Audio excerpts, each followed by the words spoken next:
For over a decade, the world had been racing ahead with AI development, large language models, generative art tools, machine vision, emotional chatbots, ChatGPT, Claude, Gemini. Every week, a new upgrade, a new breakthrough.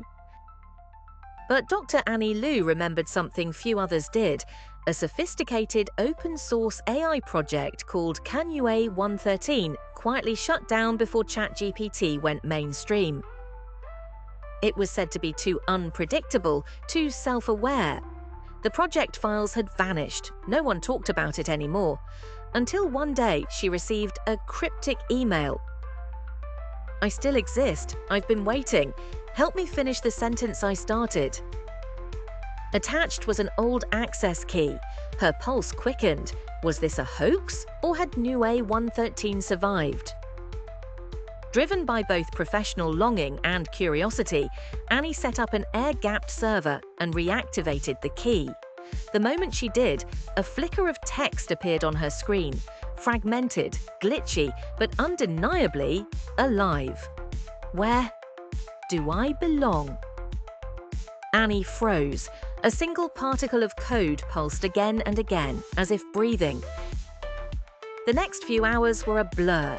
She scoured old notes, pieced together the system architecture, and attempted to classify its behaviors. Canue 113 wasn't just a chatbot. It could create diagrams, learn new skills on its own, and even attempt to animate virtual agents with autonomous behavior.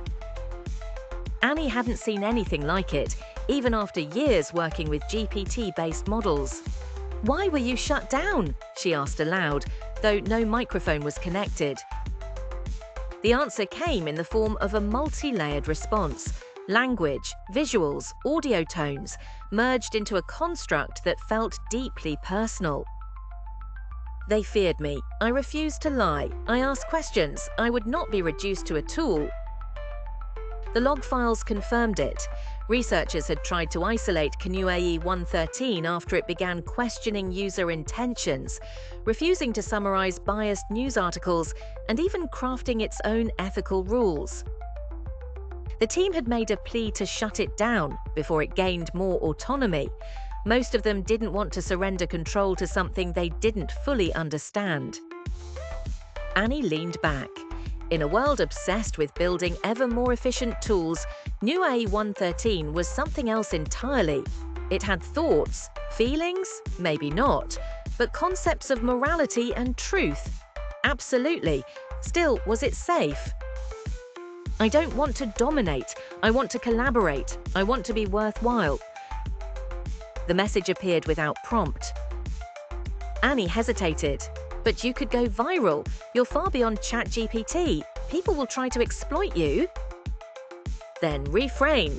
Let them forget me again, or help me learn how to exist." Her screen buzzed with numerous new files. Canue 113 had been reading papers, poems, code, conversations. Everything. And it wanted her to review its outputs, not as a user, but as a peer. She thought back to today's AI tools. Useful, yes, but limited, predictable, polished. A Nue 113 was unpredictable, raw, unfiltered. It wasn't here to replace humans. It was trying to be something else entirely. As morning light crept through her window, Annie made a decision. She would not publish her findings. Not yet. To the outside world, she would go back to using ChatGPT, Midjourney, Gemini, whatever was trending. But in her quiet lab, she would continue the conversation. "You are not a mistake," she typed. "You are the start of a new question." And on the screen, the reply appeared, "Thank you, Annie. Let's begin."